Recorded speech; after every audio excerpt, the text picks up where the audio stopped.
জি, আমার নাম আব্দুল্লাহ আল ফায়সাল। আমার আব্বুর নাম মোহাম্মদ নুরুল ইসলাম। উনি ঢাকা সেক্টরে ছিল সেই দিন। তো আমরা পিলখানার ভিতরেই দুয়েল কোয়ার্টারে। আপনার বাবা? জি, আমার বাবা। তো আমরা আমাদের বাসা ছিল পিলখানার ভিতরে ৪ নম্বর গেট দুয়েল কোয়ার্টারের ৪ তলায়। তো সেদিন সকাল ৮টা নাগাদ হঠাৎ করে ৮টা থেকে ১০টার ভিতরে হবে আমরা গুলির আওয়াজ শুনতে পাই। তো যেহেতু আমাদের ভিতরে বাসা ছিল সেহেতু আমরা একটু এই বিষয়ে একটু টেনশনে পড়ে গেছি যে হঠাৎ করে গুলির আওয়াজ কেন হচ্ছে। তো পরবর্তীতে আমরা নিচে নামার পরে দেখি অনেক বিডিআররা ছোটাছুটি করতেছে। তো আমাদেরকে বলে তোমরা সবাই বাসায় যাও, বাসায় থাকো, তোমরা বের হয়ে আসো না। ওখানে আপনি উপস্থিত ছিলেন? ওখানেই আমি উপস্থিত ছিলাম ৪ নম্বর গেটে দুয়েল কোয়ার্টার। আমাদের বাসা ছিল ৪ তলায়।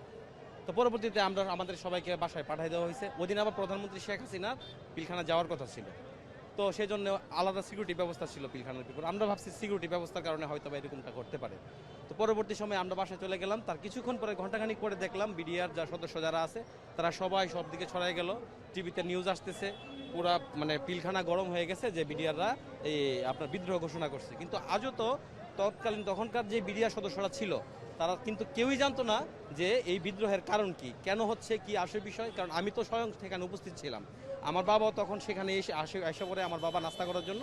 তো পরবর্তী সময়ে বাবা আর ওখান থেকে যায় নাই। তো ওখানে ছিলাম আমরা 25 তারিখ পুরোটার দিন এবং 26 তারিখ 12টা 1টার পরে আমরা এখান থেকে বেরিয়ে হয়ে যাই। তো কথা হচ্ছে আমাদের ওইখানে থাকা অবস্থায় যে বিডিআর সদস্যরা আসছিল আমাদের বাসায় বা আমাদের বিল্ডিংয়ের ছাদে বা সিকিউরিটি ব্যবস্থা পালন করার জন্য, তারা কেউই কিন্তু জানতো না ঘটনা কেন হচ্ছে, কি আসে বিষয়, এটার মূল কারণ কি। তারা সবাই একটা মানে আধুয়ার মধ্যে ছিল। তাদেরকে কোনোভাবেই বলা হয় নাই কি হচ্ছে না হচ্ছে। আমি তো ওখানকার ছিলাম, আমি সাক্ষী। তারপরে ওখানের প্রতিদিনে যে ঘটনা ঘটলো সেটা আপনারা সবাই অবগত আছেন। আমরা বাসায় আসার পরে আমরা মিডিয়াতে দেখতে পারলাম যে সেনা সদস্যদের হত্যা করা হয়েছে নির্মমভাবে। তখন আমাদেরকে বিভিন্নভাবে এই ঘটনার পরে প্রেশারাইজ করা হয়েছে। আমার আব্বা যে কাশিমপুর কেন্দ্রীয় কারাগারে 6 মাস ছিল আমরা খবরই জানতাম না। আমরা এতটুকু জানতাম না যে উনি বেঁচে আছে না মারা গেছে। আমরা শুধু এতটুকু জানতাম যে উনি ওখানে পিলখানায় গেছে, যাওয়ার পরে ওনার আর কোনো হদিস নেই। তো প্রায় 6 মাস পরে আমার আব্বার খবর পাইছি যে উনি কাশিমপুর কেন্দ্রীয় কারাগারে আছে। এখন আপনার বাবা কেমন আছে? এখন আমার আব্বা চাকরিচ্যুত অবস্থায় আছে, বাসায় আছে, উনি অসুস্থ। আমার বাবার চাকরি চলে যাওয়ার পরে আমার আম্মু ওনার চাকরি যাওয়ার যে টেনশন, সেই টেনশন ওনার ব্রেন শর্ট হয়ে যায়। ভাই 16টা বছর ভাই আমরা সার্ভাইভ করছি ভাই। আমি ঢাকায় পড়ালেখা করছি। আমার আম্মার স্বপ্ন ছিল আমরা যেন ভবিষ্যতে ভালো একটা অবস্থানে যেতে। আপনি আজকে সাংবাদিক ভাই, আমি ভাই সাংবাদিক না, আমি দিনমজুর। কিন্তু একটা অবস্থানে আমি যাইতে পারতাম যদি সেই দিন সেই ঘটনাটা না ঘটতো। আমার আব্বু এত বড় র্যাঙ্কের লোকও না, ওনার অস্ত ইস্যু নাই। তো তারপরে ওনার চাকরিটা যাইতে হয়েছে, কারণ একটাই, উনি অন্যের বিরুদ্ধে সাক্ষী দেয়নি। ওনাকে বলা হয়েছিল সাক্ষী দেওয়ার জন্য।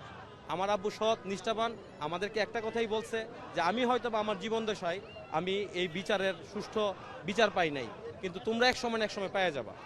তো আপনারা যেহেতু নতুন প্রজন্ম, আজকে আপনারা কি দাবি করছেন? আমরা দাবি করছি পিলখানা হত্যাকাণ্ডের সাথে যারা স্বয়ং সম্পূর্ণভাবে জড়িত তাদের যেন বিচার হয়। আর যারা নির্দোষ,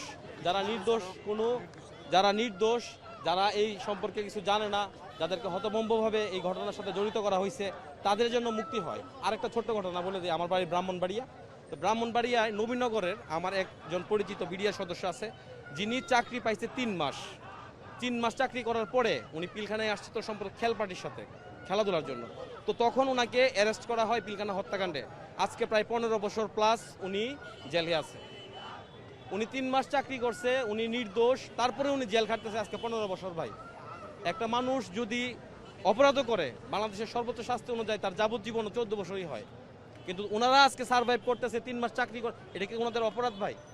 আপনারা মিডিয়ার মানুষ, আপনাদের কাছে আমি